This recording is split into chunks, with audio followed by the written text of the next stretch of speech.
ويا مساء الخير حبايبي. اليوم حبايبي راح أعطيكم وصفة رائعة جدا جدا.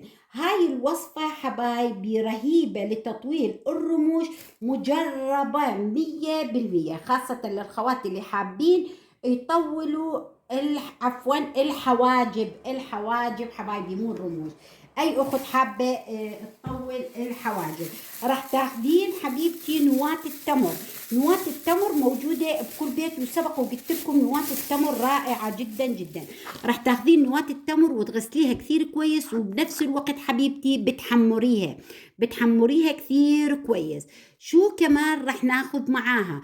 راح نقول لو اخذنا ناخذ 10 حبات من نواة التمر، ناخذ 10 حبات من القرنفل كمان نحطه بالمقلاية، وهيك مو نحرقه، بس شوية نخلي ريحته تطلع، ونحمره تحمير بسيط، يعني تقريبا هيك تحمير. شوفوا هذا محروق، هذا هيك حارقيه، بس هذا هيك تحمير، فقط تحمير.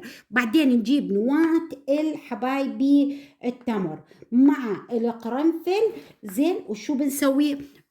نطحنه بالمطحنة، نطحنه كثير كويس بالمطحنة، أو ندقه نواة التمر مع القرنفل، 10 حبات قرنفل، 10 حبات نواة التمر، نطحنهن كثير كويس ونسويهن بودرة. بعد ما نسويهن بودرة حبايبي، بنجيب علبة قزاز زي هيك ونحطهن بالعلبة القزاز. شو نجيب حبة ثومة، والحبة الثومة هيك حبة ثومة، ونهرسها للحبة الثومة كثير كويس، ونحطها وين؟ نحطها بالعلبة القزاز، ونحط المطحون اللي طحناه القرنفل مع نواة التمر مع بعض، ونضيف عليه حبايبي هون، نضيف عليه زيت الزيتون. قديش؟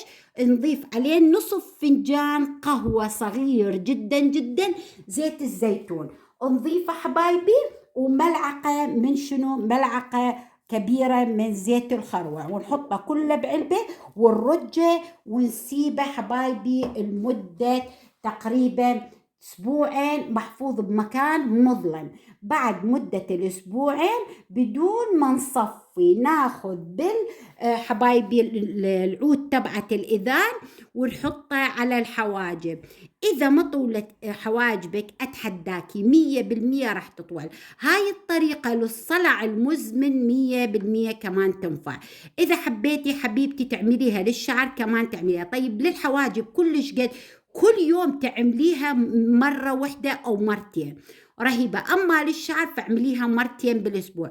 ممكن تزيدين الكمية وتسوين زيت أكثر كميته وتعمليه للشعر كمان. أتمنى حبايبي إنه هذا الفيديو ينال رضا الجميع، وأتمنى من عندكم حبايبي إنكم تدعمونا باللايك والشير والاشتراك، ودائما تفعلون الجرس عشان يوصلكم مني كل جديد. ومع السلامة.